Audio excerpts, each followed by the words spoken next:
Philippians 1:27 begins, "Whatever happens, conduct yourselves in a manner worthy of the gospel of Christ. Then whether I come and see you or only hear about you in my absence, I will know that you stand firm in the one Spirit, striving together as one for the faith of the gospel, without being frightened in any way by those who oppose you.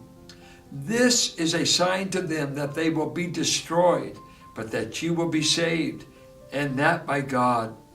For it has been granted to you on behalf of Christ, not only to believe in him, but also to suffer for him, since you are going through the same struggle you saw I had, and now hear that I still have." Believing God in struggles. What a test. James says that our trials come to perfect us. Job tells us that God was trying him, and God was going to teach him. He was sovereign, in control. He gave the sons and daughters. He could take them. Our sovereign God, he has ordered all of our trials. And he says, keep believing me. Keep knowing that if I'm the one that brought you to faith in my Son, I am the same God that has orchestrated the trials, orchestrated the struggles. And here's a man in prison. And he's saying, and if you read 2 Corinthians 11, I've been shipwrecked. I've been stoned. I've been whipped. I believe it's 5 times. Are you aware that 5 times 40, 200 stripes, usually by a Roman soldier?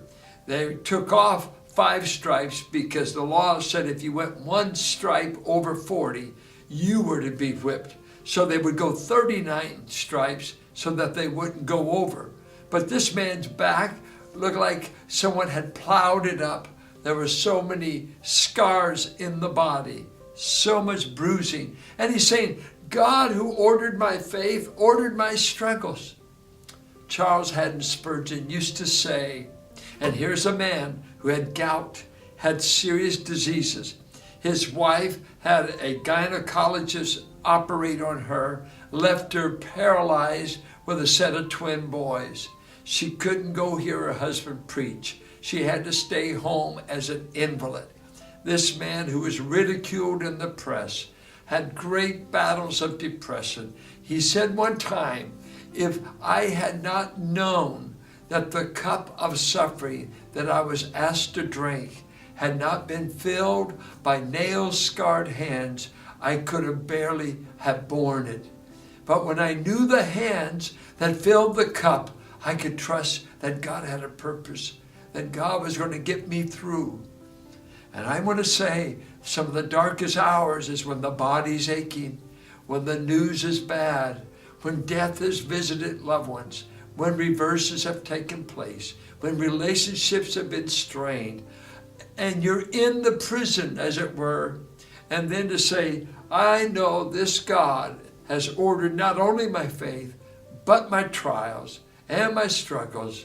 And I'm going to say, you're working it for good, whether I'm Joseph and I'm in a Egyptian prison, or I'm sold to Ishmaelites from a pit.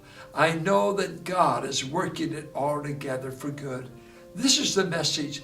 Paul says, I know my struggles are ordered by God, so I will not despair, for there is a design in the struggle that will bring God glory. Hold on, dear child of God. No matter what the night or the pain or where you are, your God has ordered it, and your God alone will deliver.